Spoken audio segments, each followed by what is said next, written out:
Before I get into the nitty-gritty details, let me first give you all a general overview of each of Wizard101's arcs. Currently, there are 3 complete arcs and 1 continuing arc, making for 4 arcs in total. The first arc is all about introducing you to the wonderful world of the Spiral as you, the young wizard, are trying to stop the evil necromancer Malistaire Drake from awakening the Dragon Titan and destroying this magical world in his quest for revenge. The second arc is about stopping yet another evil necromancer turned Shadow Queen Morganth from fulfilling her destiny to destroy the Spiral using the Song of Creation. The third arc is about stopping the 2 gods that created the Spiral from destroying the Spiral, and ends what I like to call the Light and Shadow Saga. And the fourth ongoing arc is about nothing becoming something and coming to dislike existing in the everything, thus it wanting to go back to being nothing as it had been before, and there's a cabal that wants to use nothing that has now become something in the everything it now hates to destroy the Spiral as it is right now and make it a globe again.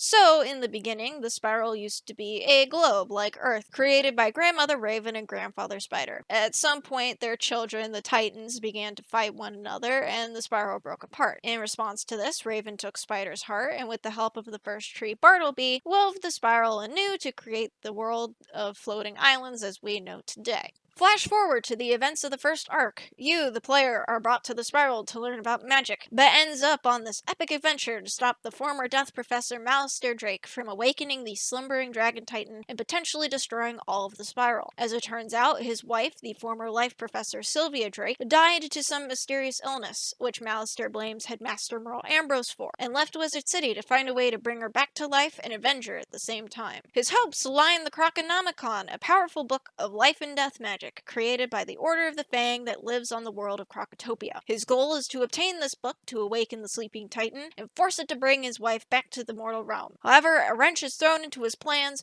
when it is discovered that the sarcophagus that held the Croconomicon was sent to the Royal Museum in Marleybone, and now both the player and Malistaire are in a race to see who can reach it first. Malistaire arranges a prison break of the Spiral's most notorious thief, Meow-Yardy, to have him steal the Croconomicon from the museum, which he does, and the former Death Professor retreats to Dragonspire, once a world of warrior wizards now reduced to a ghost-infested city thanks to the Dragon Titan. In order to get to Dragonspire, the player must first obtain a spiral key from the Emperor of Mushu, only to find out that Malistaire has poisoned the Emperor, requiring the player to bring him back to health before going to Dragonspire to stop the mad necromancer. The arc culminates in a standoff with Malistaire as the Titan slowly wakes, and ends with the former professor dying and joining his wife in the afterlife.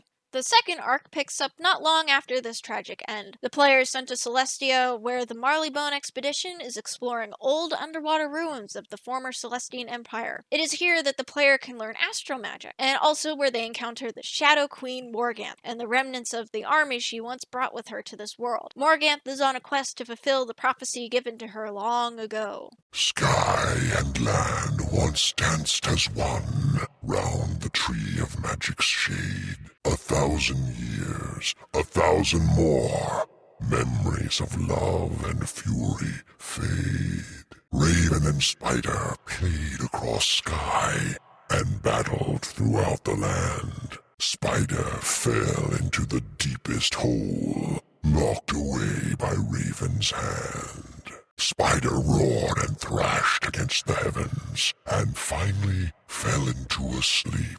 His dreams made twisting shadow things, sowing chaos to one day reap.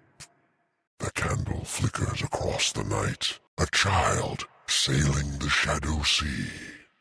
The spiral bends and twists and whirls, bringing the chosen back to me. The mirror will break, the horn will call. From the shadows I strike, and the skies will fall.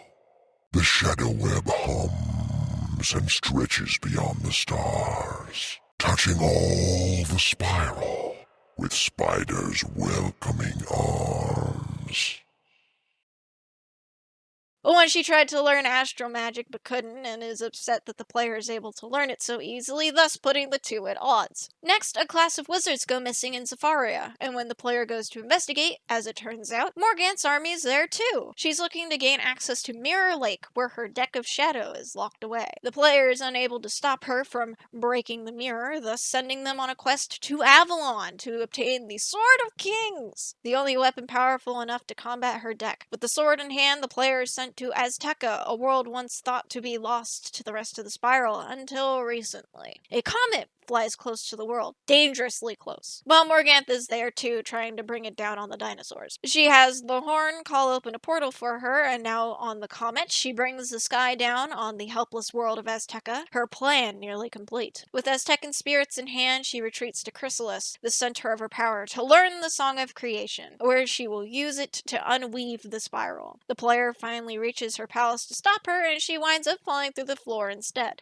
Job done. While in Chrysalis, the player unleashes who is later discovered to be Grandfather Spider himself. He is angry with Raven for locking himself and his 3 children, Rat, Scorpion, and Bat, away for so long, and plans to regain his heart in order to destroy the spiral. So Bartleby gets sick, and the player must team up with this Mallory, to take down Rat and find a cure to Bartleby's mysterious illness. And then she disappears for a bit while you go to Mirage to sort out Scorpion and find Bartleby's missing eye. Then you take Mallory, yourself, and a couple of other Star Trek enthusiasts to Imperia, where Spider's heart is being protected by 3 paradox chains. The Cabal appear for a bit. You make friends with Bat. You become Bartleby's scion and find out that Raven was actually the one who made him sick. Yeah, apparently Raven wants to destroy the spiral as well by stabbing Spider's heart to death and then remake the spiral without hardship. And Mallory is related to Raven. Actually, Mallory turns out to be the embodiment of Raven's love. Yes, I totally feel the love oozing from Mallory with every bit of dialogue she has. At the end, you make some trees sing and you fight past this thing, and then the gods kiss and make up, and you go Super Saiyan for a moment, and that concludes the Light and Shadow saga, and we move on to the 4th arc. The 4th arc sees the player brought to Caramel for a meeting with the Cabal, the people who helped Spider and Imperia for a bit, who want the spiral to become a globe again. Their leader, Cthulhu in a suit, attempts to make peace, but is consumed instead, and the player is suddenly thrust into the world of labor unions and worker riots. At the end of it all, you make friends with this new being, Nothing. Apparently you two are a light and shadow paradox, and he inherits the old one's memories and motives and all that fun stuff, and instantly wants to go to Lemuria because the old one felt bad about it. Okay, so you go there, and Nothing learns about being a hero and also renames himself to Design. He turns a red pill blue because it wanted to explode and then dies in the process. But he doesn't die. He comes back as a new world, Novus. And that's where my explanation stops, because I've tried many times in private to summarize Novus, and I can't. Like, usually I'm really good at providing plot summaries, but every time I think about Novus, my brain melts.